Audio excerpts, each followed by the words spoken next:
रमता राम जपो रे प्राणी, अब तो सुन ले राम कहानी।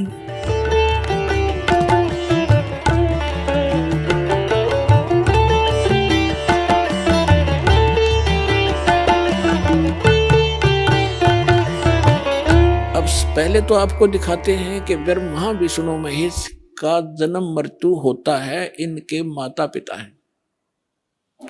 विशेषकर हिंदू धर्म कंप्लीटली इन दो देवताओं पर आश्रित है, श्री विष्णु जी और श्री शंकर जी।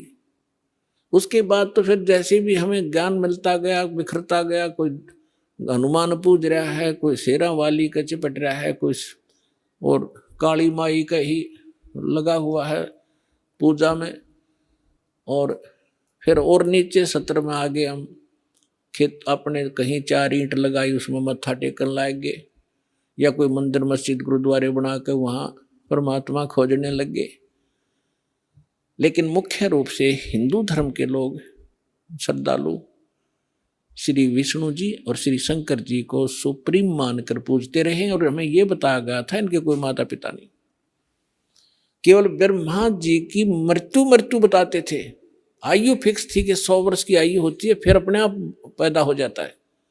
और ये तीनों देवता स्वयंभू हैं, ऐसी बकवाद सुना रखी थी हमारे। अब हमारे सदग्रंथ क्या बताते हैं, उनकी जीवनी क्या बताती है, उनकी इतिहास क्या बताता है, जिन सदग्रंथों को हम सत्य माना करते थे। देखिएगा, श्रीमद् देवी भागवत 3रा स्कंद,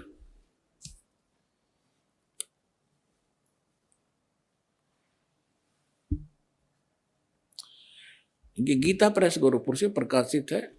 ये देखिएगा, इसके ये सचित्र मोटा टाइप, केवल हिंदी, संपादक हनुमान प्रसाद पोदार, चिमनलाल गोस्वामी। और ये यहां से प्रकाशित है, मुद्रित और प्रकाशित ये गीता प्रेस गोरखपुर से है। गीता भवन कार्यालय कोलकाता का संस्थान, गीता प्रेस गोरखपुर। इसके 123 पृष्ठ पर ले चलते हैं आपको, बिल्कुल 2 मिनट में सारी कहानी समझ में आ जाएगी। 123 पृष्ठ पे ये 3रा स्कंद। भगवान विष्णु अपनी माता दुर्गा की महिमा स्तुति करते हुए, उनकी स्तुति करते हुए बोल रहे हैं, तुम शुद्ध स्वरूपा हो, यह सारा संसार तुम इसे उद्भासित हो रहा है।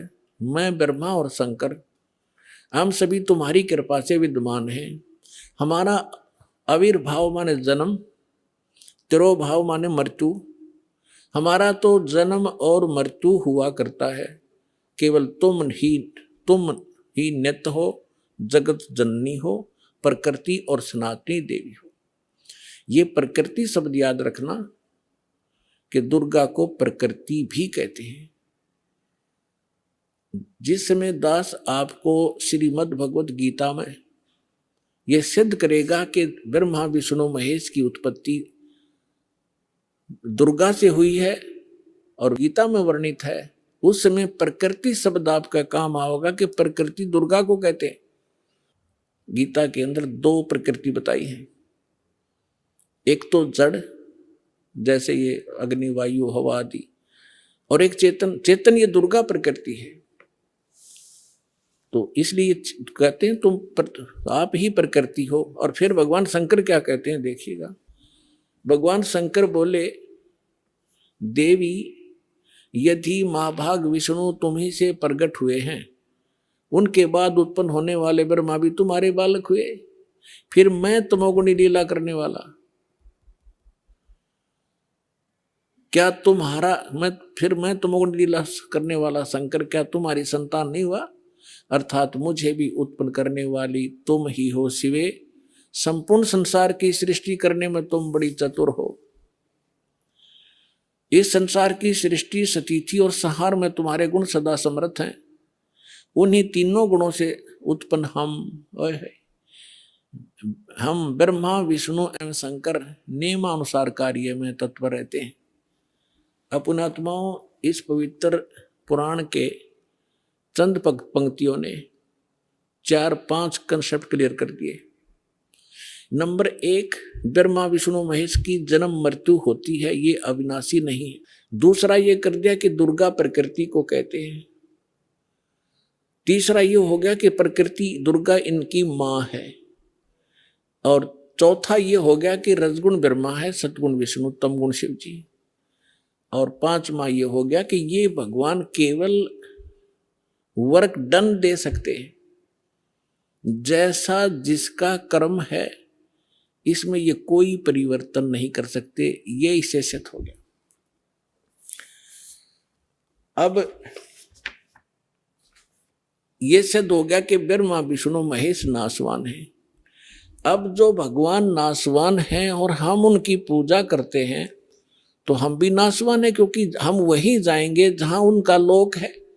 ब्रह्मा जी का उपासक ब्रह्मा जी के लोक में, विष्णु जी का उपासक विष्णु जी के लोक में, शिव जी का उपासक शिव जी के लोक में।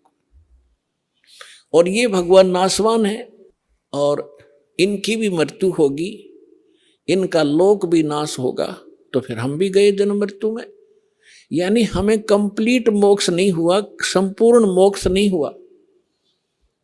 कौन सा मोक्ष? श्रीमद् भगवत गीता अध्याय नंबर 15 के श्लोक नंबर 1 से 4 में कहा है कि ये ऊपर को जड़ और नीचे को तीनों गुण रूपी शाखा वाला संसार रूपी वृक्ष है। और जो संत इसके सभी पार्ट्स को विभिन्न विभिन्न बता देगा वह तत्वदर्शी संत है, वेद के तात्पर्य को जानने वाला है। फिर बताया है कि उसके पश्चात गीता अध्याय नंबर 15 के श्लोक नंबर 4 में कहा है, जब तत्वदर्शी संत मिल जाए उसके पश्चात परमेश्वर के उस परम पद की खोज करनी चाहिए जहां जाने के बाद साधक लौटकर कभी संसार में नहीं आते।